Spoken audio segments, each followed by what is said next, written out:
가족들과 행복한 추석 잘 보내셨는지요? 우리 하나님께서 우리에게 가족이라는 울타리를 주셔서 함께 하게 하셨다는 사실이 얼마나 감사한 일인지 모릅니다. 내가 이 외로운 세상에서 혼자 살아가는 것이 아니라는 것을 늘 확인시켜주는 고마운 존재가 바로 우리 가족들이죠. 그러니 여러분, 우리 가족을 위해서 늘 기도하시기를 바라고요.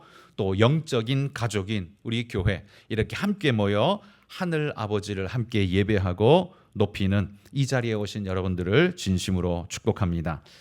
오늘 말씀은 예수님께서 12제자를 부르사 그들에게 사명을 주시면서 명령하신 말씀입니다.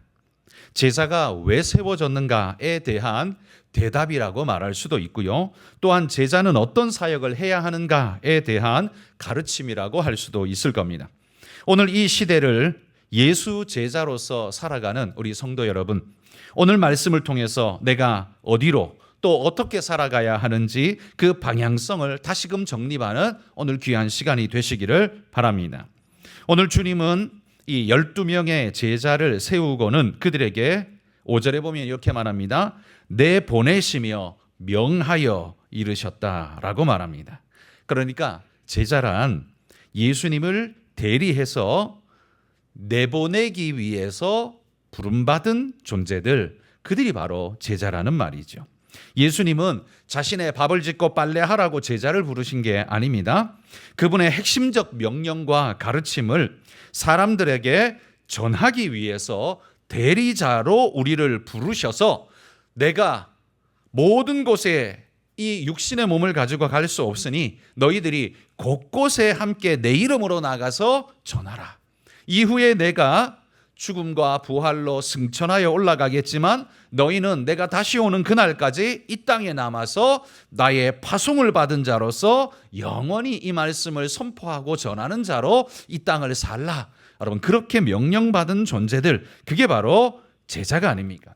그렇다면 예수님의 제자가 되어서 대언하지 않는다면, 하나님 말씀을 전하지 않는다면 그건 존재의 이유를 망각한 것일 겁니다. 제자란 그냥 살라고 부름받은 존재가 아니라 사명을 가지고 목적 있게 보내심을 받은 존재, 그게 바로 제자입니다.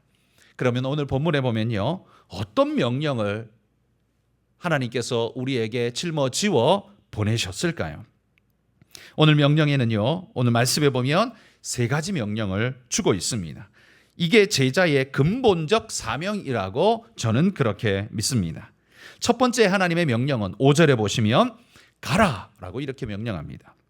제자들은 예수님 곁에 늘 붙어 3년 동안 함께 지내긴 했지만 사실 그들의 사명은 가라는 것이 그들의 사명입니다. 보냄을 받은 자라는 말이죠. 그래서 우리는 이들을 가리켜 사도라고 그렇게 부릅니다. 사도라는 말은 헬라어로 아포스톨로스라고 해서 보냄을 받은 자라는 뜻입니다. 헬라어의 이 아포스톨로스라는 말을 그대로 영어에서 받아서 이 어파슬이라는 사도라는 영어 단어가 만들어지게 되었습니다. 이 뜻은 보냄을 받은 자라는 뜻이에요. 그러나 이 신약 성경에 나오는 시간이 가면 갈수록 이 사도라는 이름은 아주 특별한 고유명사가 되어집니다. 이 12명의 제자를 일컫고 더불어 성경을 많이 기록한 바울까지를 포함해서 사도라는 이름으로 불리게 되는데요. 그래서 이후에 사도라는 이 명칭은 보냄을 받았다는 단순 언어가 아니라 예수님께서 그들을 불러 가르치시고 또 파송하시되 특별히 성경을 기록하게 하신 하나님의 제자들, 그들을 사도라고 이렇게 이름 부르게 되었다는 거죠. 그래서 이제는요, 예수님의 12사도와 사도 바울 외에는 사도라는 이름을 아무에게도 붙이고 사용하지를 않습니다. 보냄을 받았다는 측면의 존재들은 많이 존재하는데, 그러나 우리가 그들에게 사도라는 이름을 다시 그들에게 부여하지는 않는다는 말이에요. 성경을 기록한 예수님의 그 제자들에게만 특별히 우리는 사도라는 이름을 붙이고요. 그 이후에는 어떤 이름을 주셨냐면 목사나 선교사라는, 전도자라는 이런 이름을 우리에게 주셨죠. 그러나 여러분, 사도이든 목사이든 선교사든 아니면 성도이든 상관없이 예수님의 이름으로 부름받은 모든 자에게 주어진 공통의 명령이 있는데, 그건 바로 가라는 명령입니다. 복음을 전하기 위해 세상 속으로 들어가서 그들에게 복음을 전하라는 명령을 우리 모두가 공히 받았다는 말입니다. 그렇기 때문에 예수 제자의 첫 번째 사명은 뭐냐 하면 찾아가는 것입니다. 찾아가지 않고 늘 함께 모여 있기만을 좋아하면 여러분, 거기에 실패의 싹이 트게 됩니다. 여러분, 우리가 교회에 모이는 것은 중요한 일이고 좋은 일이지만 교회에만 모이기를 좋아하고 나가지 않으면 어떻게 돼요? 그럼 누구를 닮는 게 됩니까? 구약의 이스라엘을 닮는 게 됩니다. 구약 이스라엘 민족은요, 절대로 찾아가지 않았습니다. 나가지 않았다는 말이죠. 그들은 네가 와라, 이런 식으로 항상 전도를 했습니다. 왜냐하면 그들은 선민의식에 사로잡혀서 감히 너 따위가 우리를, 하나님의 택하신 특별한 백성인 우리를 오라가라 할 수 있느냐? 감히. 그러니 너희가, 이방인인 너희가 거룩하신 하나님의 백성에게로 스스로 나오라, 이렇게 그들은 생각했다라는 말이죠. 그들에게 하나님을 경외하는 마음은 분명히 존재했습니다. 하나님을 예배하는 마음도 그들 안에는 분명히 존재했습니다. 그런데 그 하나님이 선택하셨다는 마음이요, 그게 사명으로 부르셨는데 마치 자격으로 부르신 것처럼 자신들은 남들보다 더 뛰어난 존재들인 것처럼 착각해 버리는 순간 나가려고 하지 않습니다. 나가면 마치 자신이 격을 떨어뜨리는 것처럼 생각하고 자기 스스로의 격을 높이기 위해서라도 거드름을 피우며 너희가 와라 라고 부르는 존재들이 되어버렸다는 것. 그러면서 점점 시간이 가면서 그들 안에 사명이 싹트는 게 아니라 뭐예요?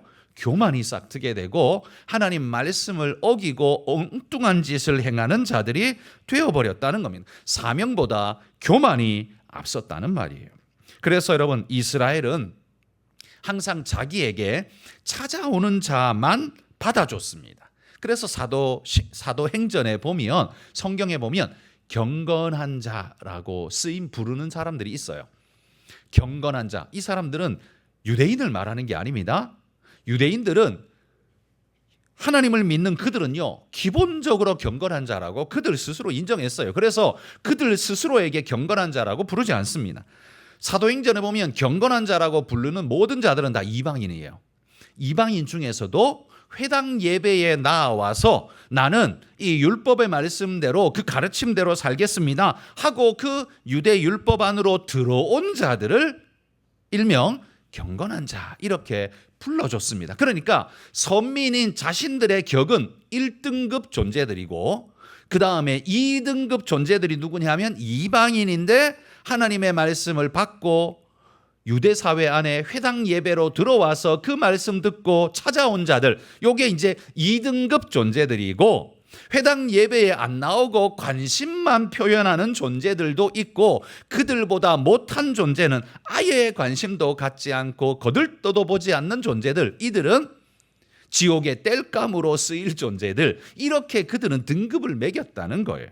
이게 그들의 등급이었습니다. 그러니까 유대인들은 제일 1등급의 자리에 앉아가지고 찾아오는 자들만 받아줬습니다. 오지 않는 자들은 다 그냥 저주를 쏟아 부었습니다. 그러니 그들은 시간이 지나면서 어떻게 됐어요?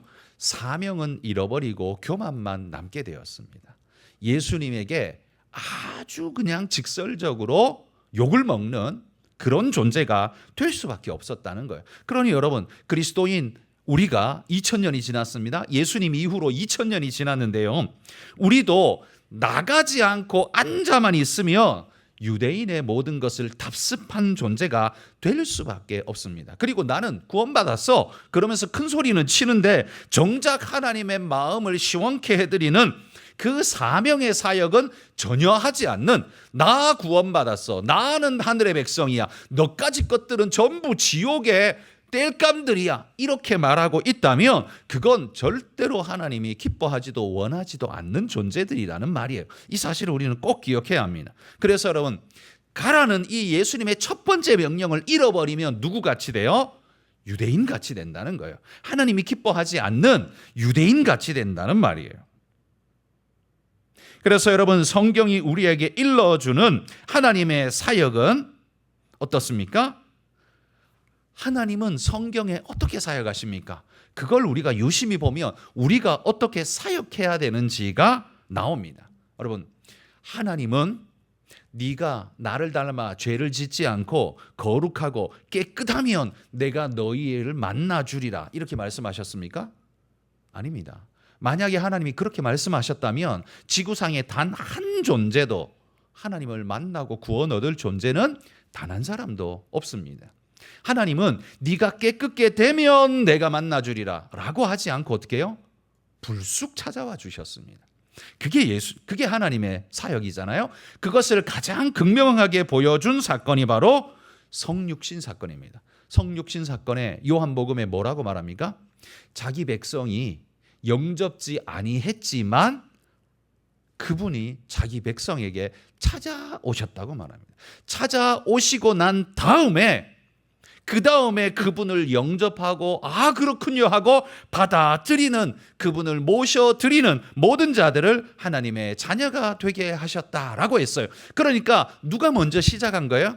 하나님이 먼저 시작한 거예요. 우리가 믿기를 시작한 게 아니라 하나님이 찾아오신 게 먼저예요. 이게 항상 우리의 중심이 돼야 합니다. 성육신이 바로 그걸 보여주는 거예요. 성육신 사건은 우리가 하나님을 먼저 맞아들인 게 아니라 하나님이 우리에게 먼저 찾아오신 거예요. 자격 없는 우리에게, 예수님을 믿겠다고 말하지도 않은 우리에게, 교만한 우리에게, 죄 가운데 있는 우리에게 하나님이 우리에게 찾아오셔서 만나주시고 두드려 주심으로 그제서야 우리가 주님을 자각하고 믿고 만나게 하신, 여러분, 하나님이 우리를 찾아오지 않았다면 하나님을 자각할 수 있는 존재는 단 한 사람도 없어요. 성령님이 우리 마음을 두드려주고 찾아오시지 않는다면 우리 중에 그 누구도 하나님을 만날 수 있는 존재는 없어요. 그러니 성경이 보여주는 하나님의 사역은 찾아오는 사역이에요. 이 사실을 기억하고 여러분, 우리도 찾아가는 사역을 해야 된다는 사실을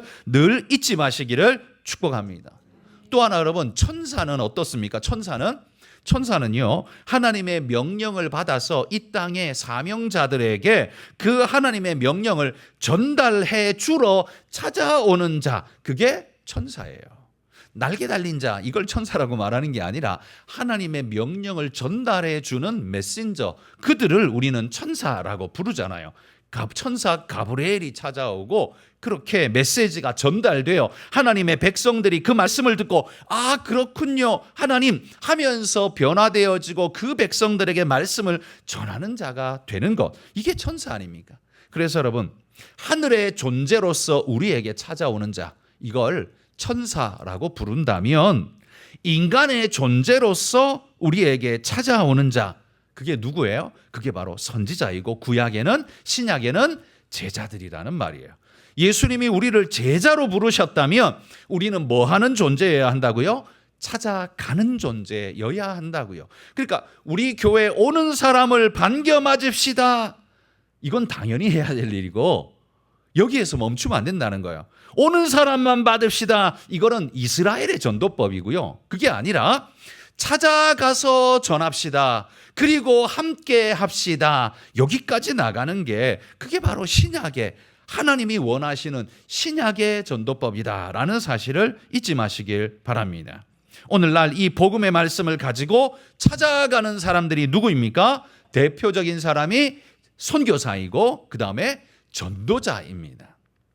선교사 그러면 우리는 빠지잖아요. 느낌상 빠지지 않게 하기 위해서 전도자라는 말이 꼭 뒤에 붙어야 돼요. 왜냐하면 복음의 전달 사명은 선교사에게만 있고 나는 없다라고 착각하지 않도록 하기 위해서 우리는 꼭 선교사 뒤에 전도자를 붙여서 나도 절대로 빠지지 않습니다 라는 걸 늘 우리는 주시해야 한다라는 말이에요.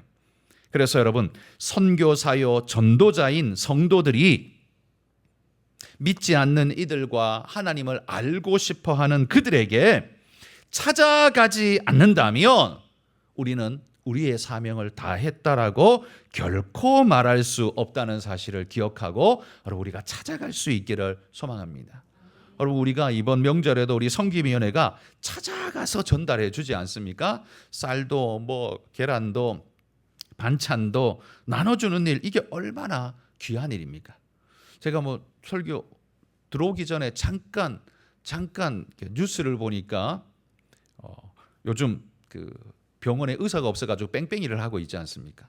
그런데 원주에 세브란스 병원이, 이 기독병원이 그들은 추석에도 모여서 우리 함께 이 뺑뺑이 도는 이분들을 살립시다, 우리라도 합시다 해가지고 그렇게 해가지고 추석 내도록 이 응급 환자들을 수백 명을 받았다라는 그 기사를 봤어요. 우리가 받겠습니다. 이게 얼마나 귀한 일입니까? 그것도 우리 원주 세브란스 기독병원이 그렇게 했다는 게 너무나 가슴 뿌듯한 일입니다. 여러분 그 일 우리가 해야죠. 마치 이런 어려운 때에 우리가 하겠습니다. 할 수 있게 이렇게 매달리는 사람들, 이게 바로 우리는 그리스도인이라는 사명감 있는 존재들이라고 믿습니다. 두 번째 제자는요, 8절에 보시면요, 가라 이렇게 주라 이렇게 명령합니다. 첫 번째가 가라였고요, 두 번째가 주라라고 명하는 겁니다. 그리스도인의 사명은요, 제자의 사명은 주는 겁니다. 우리 주님이 자신의 생명과 사랑을 우리에게 주셨듯이 우리의 사명도 그들에게 주는 것입니다. 뭘 줘야 될까요? 그건 바로 우리 주님께 받은 것을 주면 됩니다. 뭘 받으셨습니까? 말씀 안에 감사와 기쁨을 받았죠. 그러면 그 감사와 기쁨을 전하십시오. 그리고 위로와 은혜를 전하십시오.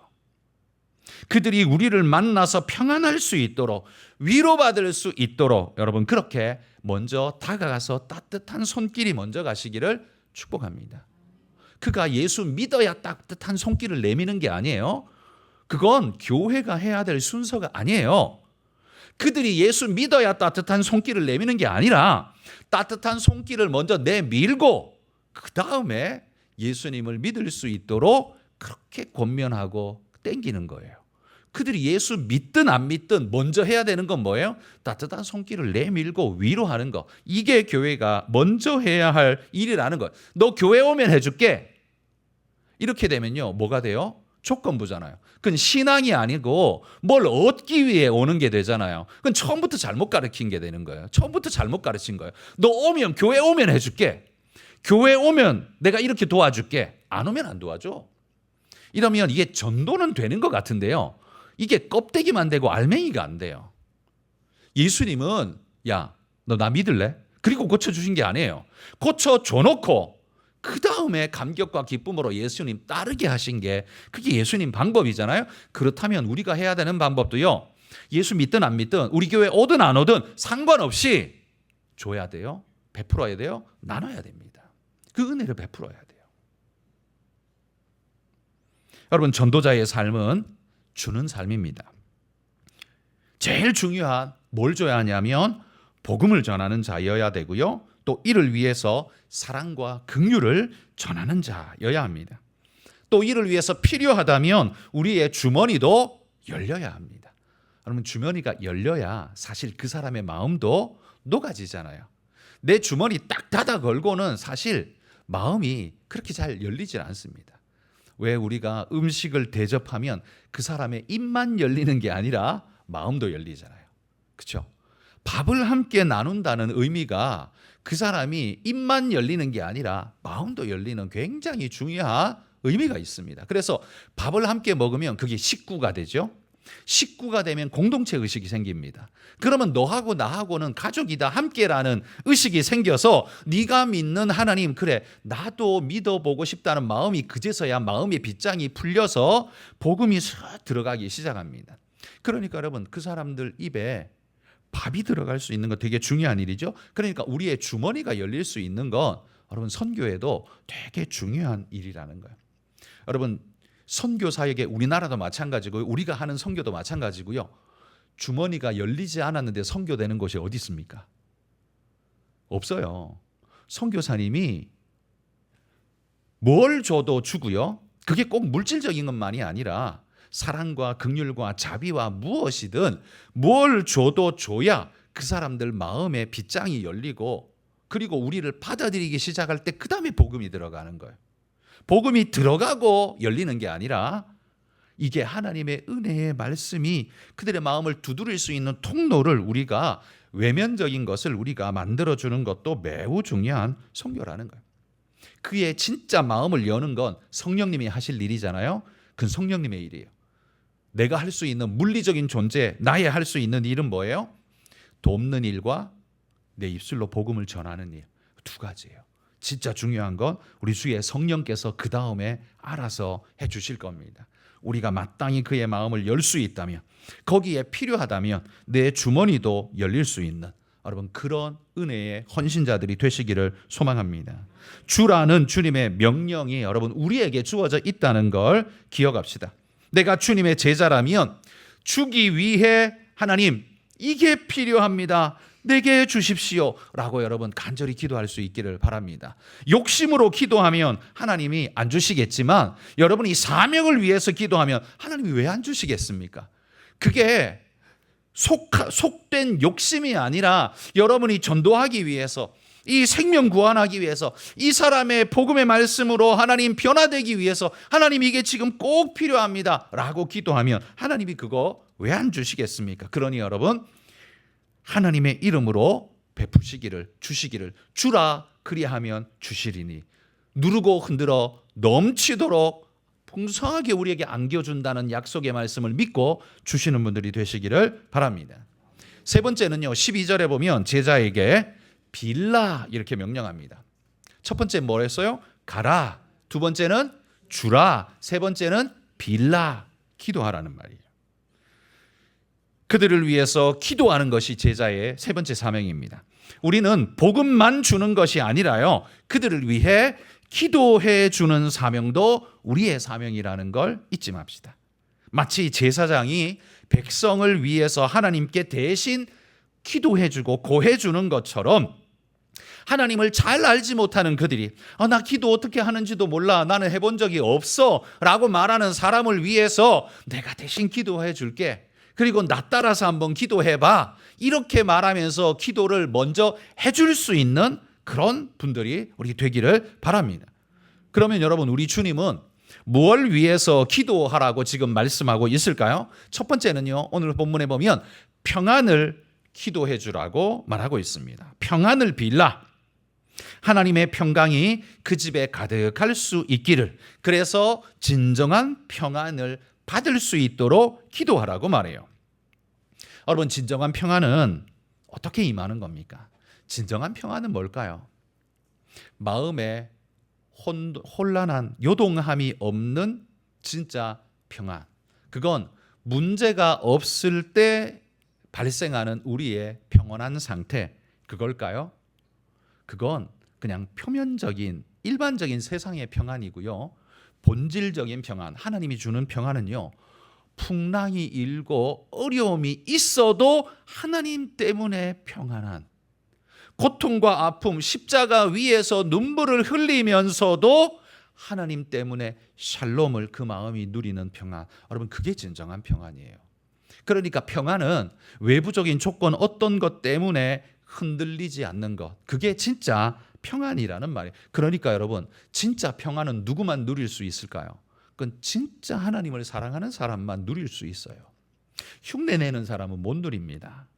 폼 잡는 사람 못 누립니다. 그런 사람은요, 문제가 없어야 평안이라고 말할 겁니다. 그러나 그리스도인에게 언제 문제가 없습니까? 하나님이 언제 네 삶이 문제가 하나도 없게 만들어주겠다고 약속해 준 적이 언제 있습니까? 아니요. 그리스도인은 항상 십자가의 삶이에요.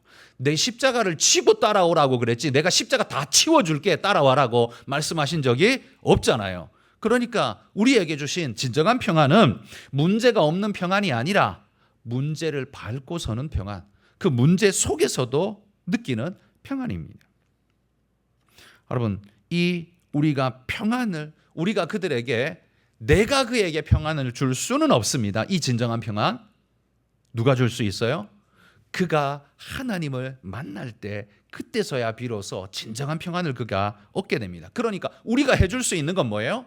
하나님, 그 영혼이 주님을 만나기를 소원합니다라는 기도를 해야 할 것이고, 그게 1번이고요. 그 다음에는 하나님 안에서 그가 진정한 평안을 누리기를 소망합니다라고 우리는 그를 위해서 기도해 줘야 합니다. 그러니까 여러분, 우리는 복음과 평안이 이어져 있는 것을 보게 됩니다. 복음이, 진짜 복음이 들어간 곳에는 진짜 평안이 자리 잡게 됩니다. 진짜 복음 없어도요, 일반적 평안은 있어요. 문제 없을 때, 잘 풀릴 때, 승승장구할 때 평안해요. 그건 아무에게나 주어집니다. 그러나 진짜 평안은 하나님의 복음이 주어지고 하나님 만난 사람만 얻을 수 있는 진정한 축복이라는 말이에요. 그러니 여러분 전도하면서 이렇게 말씀하시면 안 돼요. 예수 안 믿으면 진정한 평안이 없어.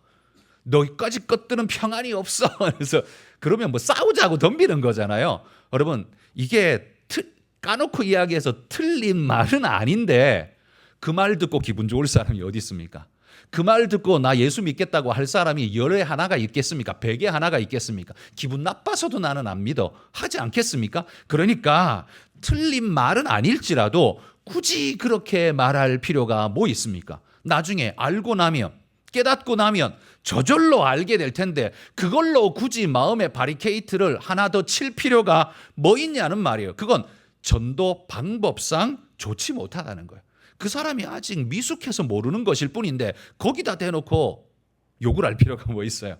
그 사람이 아직 하나님을 몰라서 그럴 뿐인데 거기다 대놓고 우리가 싸울 필요 뭐 있어요.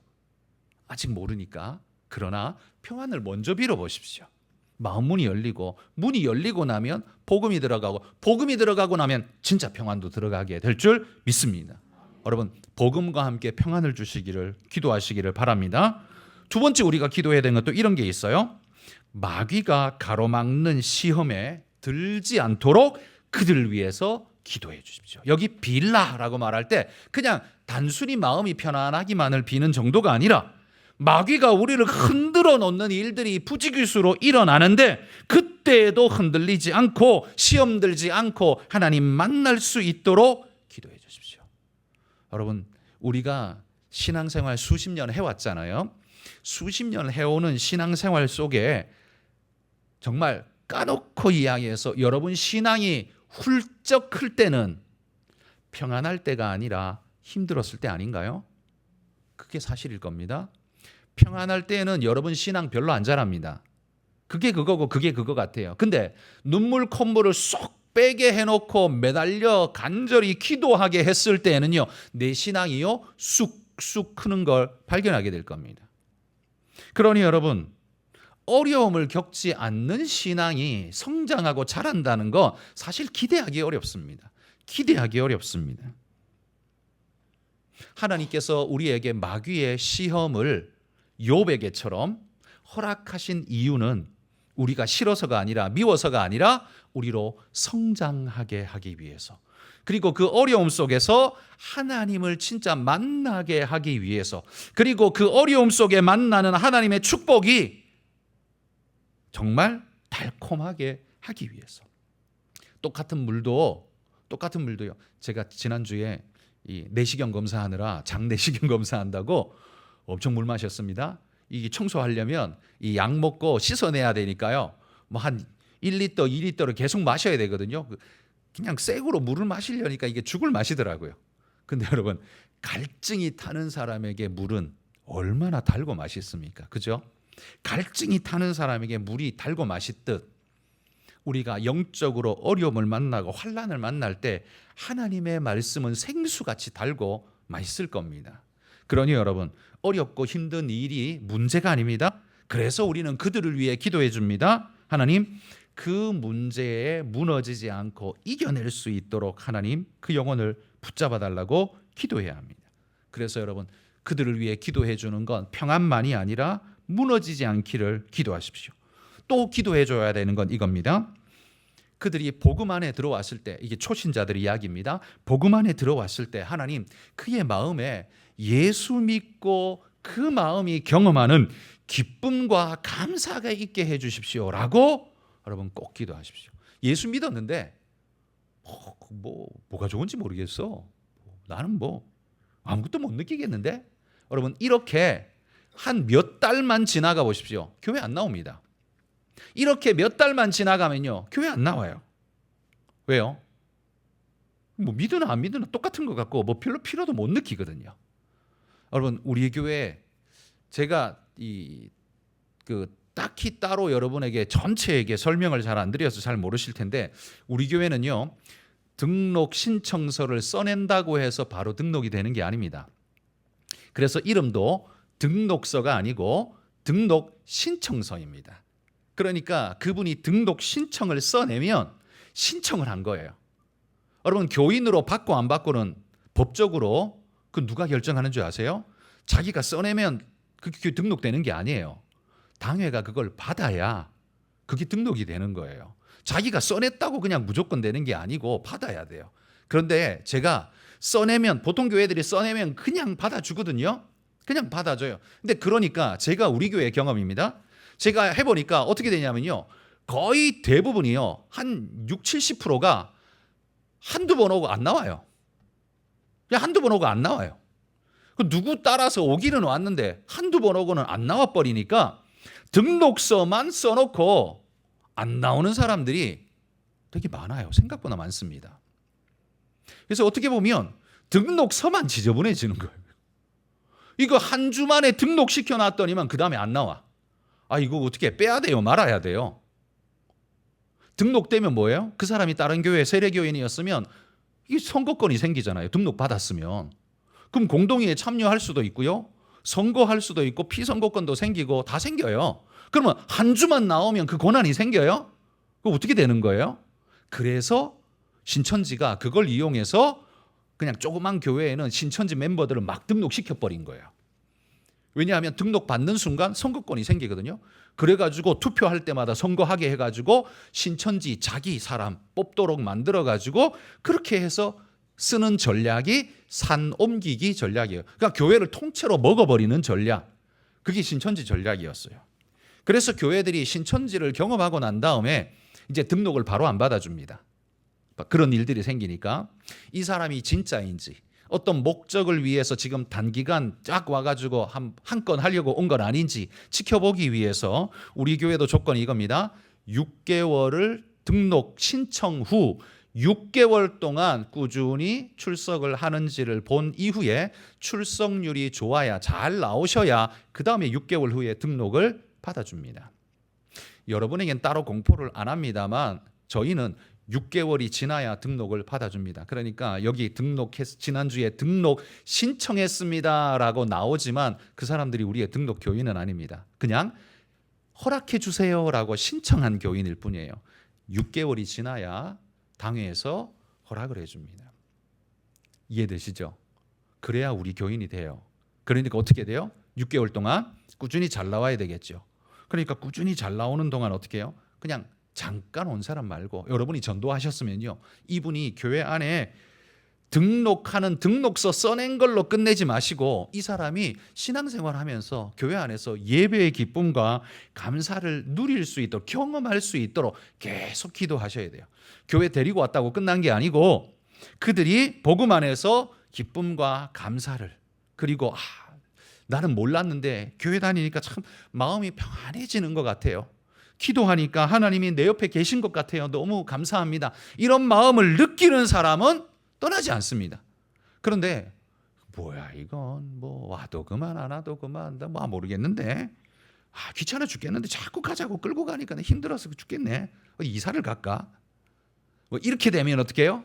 이 사람은 떨어져 나갈 확률이 굉장히 높아지겠죠. 그러니까 우리가 기도해 줄 때 그 사람이 교회 온 것만으로 끝내지 말고 그 사람이 믿음의 기쁨과 의미를 느낄 수 있도록 계속해서 기도해 주라는 거예요. 그러니까 그 사람이 등록서 써내도요. 아직 6개월 남아 있어요. 6개월 동안 하나님 이 사람이 진짜 우리 주님 만나게 해 주십시오. 은혜를 경험하게 해 주십시오. 그렇게 진짜 교인 되게 해 주십시오. 여러분 그렇게 하시기를 바랍니다. 물론 여러분 6개월 지나야 교인 등록 받는다지만 교인 등록으로 안 받아도 예배드리고 신앙생활 하는 데는 전혀 지장 없습니다. 뭐 나오지 말라 하는 게 아니라 나오면 나오라고 말하고 감사하고 기쁨으로 우리는 가족으로 다 받아줍니다. 그러나 법적인 장치가 필요하기 때문에 그냥 그것을 만들어 놨을 뿐이지 우리가 외면한다는 말은 절대 아니에요. 그 대신 전도하시는 여러분들은 빌라 주님이 명령하신 것처럼 기도할 때 그들이 교회 온 걸로 끝내지 말고 감사와 기쁨으로 주님을 만날 수 있도록 끝까지 더 땡겨주라, 함께 해주라, 그런 말씀을 드리는 겁니다. 여러분, 오늘 말씀은 예수 제자의 세 가지 사명을 함께 말씀드렸습니다. 첫 번째 뭐라 그랬어요? 가라, 우린 그들 찾아가야 돼요. 두 번째, 주라, 가서 우리는 그들에게 베풀어야 돼요. 그게 하나님의 복음 말씀만이 아니라 물리적인 것도 함께 베풀어 줘야 돼요. 세 번째 뭐 하라? 빌라, 기도해 줘야 돼요. 이게 예수 제자의 사명이다라는 사실을 가지고 가고 찾아가고 또 그들에게 베풀고 또 그들을 위해 기도해 주는 그런 우리 모든 일꾼 되시기를 주의 이름으로 축복합니다.